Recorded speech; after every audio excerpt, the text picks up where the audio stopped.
भडगाव तालुक्यातील गोंडगाव येथे 3 वर्षापूर्वी एका चिमुकलीवर अत्याचार करून तिची निर्घृण हत्या करण्यात आली होती। या संतापजनक घटनेला 3 वर्ष कालावधी उलटूनही अद्याप या परिवाराला न्याय मिळाला नसल्याने परिवाराने तीव्र नाराजी व्यक्त केली आहे।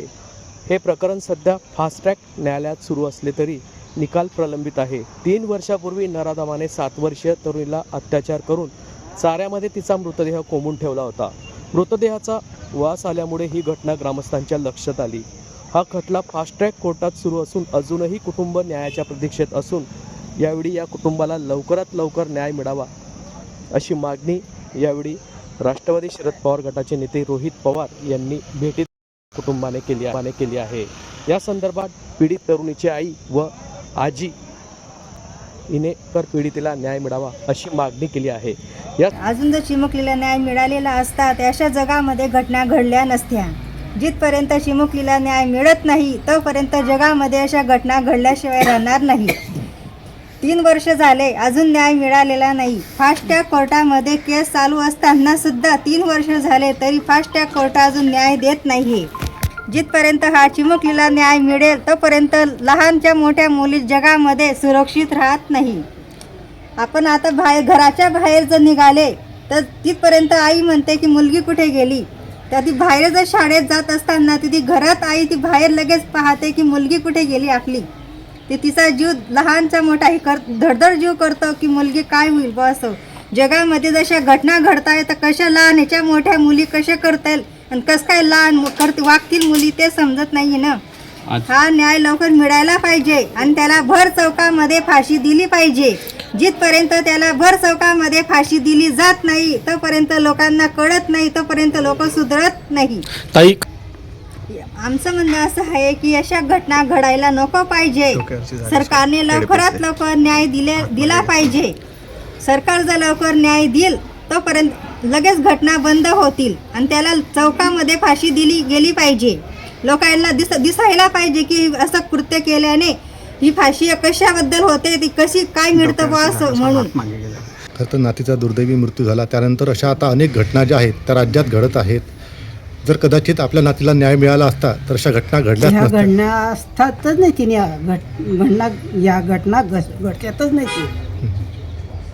काय वाटतं तेव्हा सरकारने लवकर कारवाई केली पाहिजे होती। आई नातनाबाबतीत मग ॲक्शन लेणंच पाहिजे होतं सरकारने आणि कोर्टाने बी न्याय लेणाच पाहिजे होता।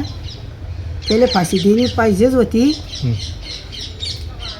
इतर या नातले जरी असे त्यानं जर ॲक्शन झालं असतं तर या गोष्टी घडतात नाही। भेट दिलेली आहे। जय महाराष्ट्र खाली करा। भेट दिलेली आहे। जय महाराष्ट्र खाली करा। ते भडगाव तालुक्यामध्ये ही जी घटना 2023ला घडली होती ती अतिशय दुर्दैवी होती आणि तुम्हालाही माहिती आहे की त्या दिवशी अख्खा जिल्हा अख्खा महाराष्ट्र त्या पीडित मुलीच्या बाजूला तिथं उभा राहिला होता। पीडित मुलीचं वय 7 असेल। तिच्यावर अत्याचार झाला। अत्याचार करणारा 18 ते 19 वर्षाचा त्यावेळेस होता आणि मग त्यानंतर तिला अक्षरशः ठेचून तिला तिथं मारण्यात आलं। नरसापूरला जी घटना काही दिवसांपूर्वी 3 वर्षाच्या मुलीवर घडली ती अशीच काहीतरी तिथं घडली होती। खरं तर ही घटना घडून 3 वर्ष झाले। त्यावेळेसुद्धा तुमच्या सगळ्यांच्या म्हणजे मीडिया असेल इथल्या लोकांच्या प्रयत्नांमुळे, सामाजिक कार्यकर्त्यांच्या प्रयत्नांमुळे त्यावेळेस फास्ट ट्रॅक कोर्ट हे लावण्यात आलं होतं। सगळीकडे चर्चा फास्ट ट्रॅक कोर्टचीच आहे। पुण्यामध्ये जी घटना घडली फास्ट ट्रॅक कोर्ट, त्यानंतर जी आत्ता आम्ही पालघरला सुनील भाऊ भुसारापूर इथं आले, पालघरला जी घटना घडली काल तिथे फास्ट ट्रॅक कोर्टची मागणी करण्यात आली। पण आता फास्ट ट्रॅक कोर्टचा खरंच फायदा होतो का हे कुठेतरी जर बघायचं असेल तर दुर्दैवी घटना जी इथं घडली या गावामध्ये इथं आपल्याला जाणवेल 3 वर्ष होऊन सुद्धा त्या फास्ट ट्रॅक कोर्टमधून अजूनपर्यंत न्याय हा मिळालेला नाही। त्याच्याचबरोबर ज्या लोकांनी साक्ष दिली होती, जी काही त्यातली लहान मुलं होती, आज कुठेतरी कदाचित त्यांना घाबरवलं जातं आहे का काय वेगळं कारण हे आपल्याला सांगता येत नाही। जे इथं राहत होते ते आता इथं न राहता स्थलांतर झालेले आहेत। मग कुठंतरी इथे असणाऱ्या त्या मुलीच्या आईला, वडिलाला, आजीला भीती वाटते की त्या मुलीला न्याय मिळेल का। त्यामुळे इथं तुम्ही आल्यानंतर तुम्हीसुद्धा होता। आई प्रामाणिकपणे तिथं हीच सांगत होती की आम्ही गरीब माणसं आहोत आम्हाला भेटायला त्यावेळेस बरेच जण आली, पण मग 3 वर्ष आम्हाला न्याय मिळत नसेल तर आमच्या या न्यायाचं काय, असा प्रश्न तिने तिथं उचलला. आणि खरंच कायदा गरिबाच्या बाजूला आहे का, असे सुद्धा प्रश्न तिथं विचारण्यात आले.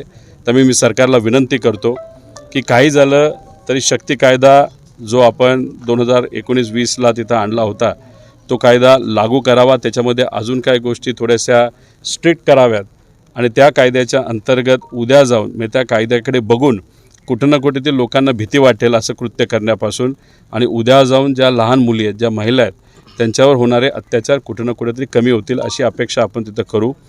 पोलिसांशी आम्ही बोललेलो आहे. इथं घरकुलचा काहीतरी एक प्रश्न आहे, तोही तिथं आम्ही समजून घेतलेला आहे.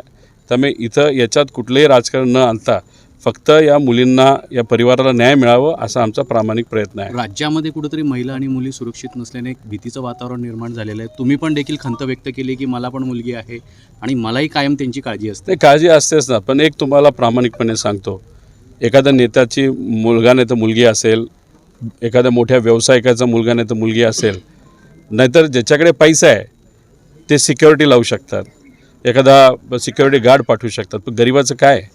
मग तुम्ही जर एका बाजूला बघितलं तर अजितदादांना न्याय मिळावा याच्यासाठी आम्ही इतका प्रयत्न करतो. उपमुख्यमंत्र्यांना न्याय मिळाला या महाराष्ट्रामध्ये जर वेळ आणि अडचण येत असेल तर मग गरिबाकडे कोण बघणार आहे?